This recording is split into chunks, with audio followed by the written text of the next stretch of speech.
Everyone, Andrew here, and today in the Kitchen with Andrew we're going to make strawberry jam, a spread commonly used for sandwiches, toasts, and muffins. But today in this episode we're going to make it for cornbread, which you will see in another video. So let's go over the ingredients so we can get started. The ingredients for strawberry jam are very simple. Here we have 3 pounds of strawberries where I've removed the stems and cut them into pieces, 1 Granny Smith apple that I've grated, the juice of 1 lemon, and lastly we have 2 pounds or 4 cups of granulated sugar. Equipment is required for making the perfect strawberry jam. Here we have 6 8-ounce mason jars, 1 candy thermometer, a ladle, a pair of tongs, and a funnel. I will show you what to do with these later in the video. The first step is to boil your mason jars and their lids in hot water. This makes sure that they're clean and sterilized when you're ready to use them. So now to make the jam, we're going to add the lemon juice, the grated apple, and the strawberries.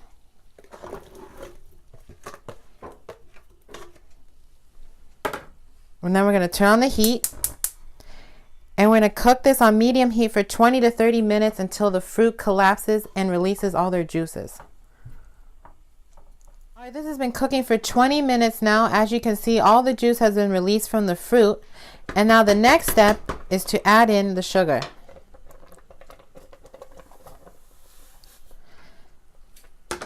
And now we're going to stir all the sugar until it fully dissolves. Once all the sugar is dissolved, bring the mixture to a boil. An important tool in the jelly making process is a candy thermometer. So now that our mixture has come to a boil, we're going to add the candy thermometer and attach it to the pan. And we're going to wait till this reaches 220 degrees Fahrenheit. This is the setting point for jelly. Now that the jelly has reached 220 degrees, it's time to turn off the heat. And now we're going to let it cool for 10 minutes. While you wait for your jelly to cool, prepare your mason jars and the lids.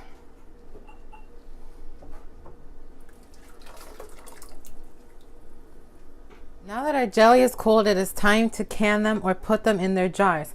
And so this is where the ladle and the funnel come in handy. So put the funnel on one jar. And we're going to take a ladle full of the jelly. And we're going to pour it into the funnel. This is preventing from making a big mess when you're scooping the jam into the jars.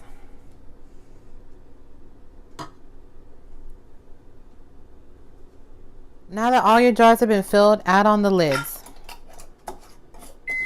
Make sure they're screwed tightly. And do the rest for all 6 jars.